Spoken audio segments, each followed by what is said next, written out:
नमस्कार. शटर स्क्रीनमध्ये तुमचं खूप खूप स्वागत. आशा आहे तुम्ही सगळे खुश आहात आणि सुरक्षित आहात.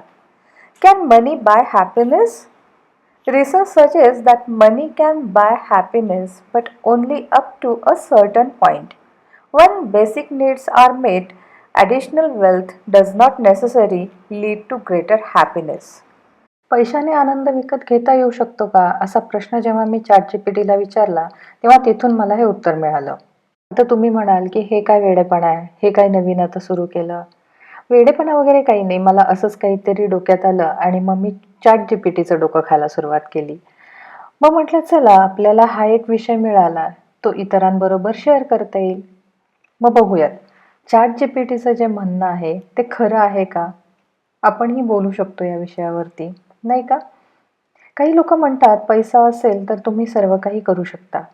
चला मग जाणून घेऊया, खरंच असं आहे का? खरं तर या जगातील शक्तिशाली गोष्ट ही पैसा आहे.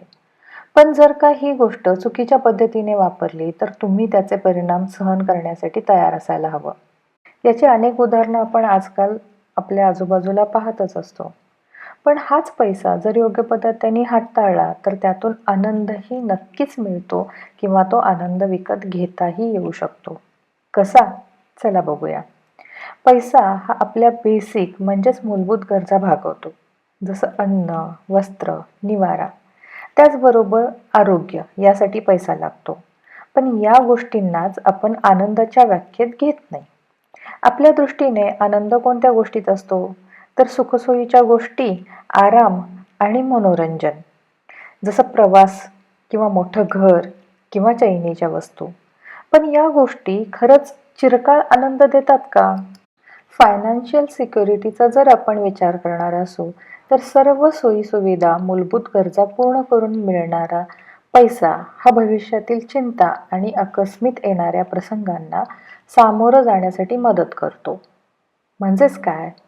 तर त्या परिस्थितीत तो एक दिलासा देणारा ठरतो. म्हणजे तात्पुरत्या पद्धतीचा आनंद किंवा आनंदाचा एक वेगळं स्वरूप आपल्याला त्या परिस्थितीमध्ये पाहायला मिळतं. त्याचप्रमाणे एखाद्या गुंतवणुकीतून मिळणारा जो रिफंड असतो, हाही आपल्याला आनंद देतो. ही झाली एक बाजू. आता थोडी अंतर्मुख करणारी वास्तव बाजू देखील पाहूया. यासाठी आपण एक छोटंसं उदाहरण पाहू. मी वेडिंग फोटोग्राफर म्हणून बरेच वर्ष काम केलेलं आहे. त्यामुळं मी लग्न समारंभातलं एक उदाहरण तुम्हाला सांगते. लग्न समारंभात किंवा कोणत्याही आनंदाच्या प्रसंगात नखशिखांत सोन्याने मढलेली एखादी स्त्री किंवा आजकाल पुरुषही बऱ्याचदा सोनं घालतात.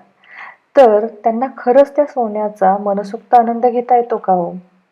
मला तर तसं कधीच जाणवलं नाही. सतत त्यांच्या मनामध्ये त्यांच्या दागिन्यांच्या सुरक्षिततेबाबत धाकधूक जाणवत असते. त्यांची उंची वस्त्र खराब होऊ नयेत यासाठी त्यांना अवघडलेलं वावरतानाही मी पाहिलंय. मग त्या गोष्टींचा त्यांनी आनंद घेतला असं आपल्याला म्हणता येईल का? बरं, त्याचप्रमाणे एखाद्या कार्यक्रमात घातलेले कपडे पुन्हा दुसऱ्या कार्यक्रमात घालायचे नाहीत. तेव्हा सततची खरेदी होत राहते. त्या वेळी ती खरेदी आनंददायी वाटते. पण लक्षात ठेवा, तोच साचलेला कपड्यांचा डोंगर पाहिल्यावर दडपणही येतं. मग पैशाने कोणत्या प्रकारचा आनंद विकत घेता येईल? एखाद्याच्या चेहऱ्यावरचा आनंद तुम्ही पैशाने विकत घेऊ शकता. म्हणजेच भुकेलेला अन्न दिल्याने त्याच्या चेहऱ्यावरचा जो आनंद आहे तो तुम्हाला समाधान देईल.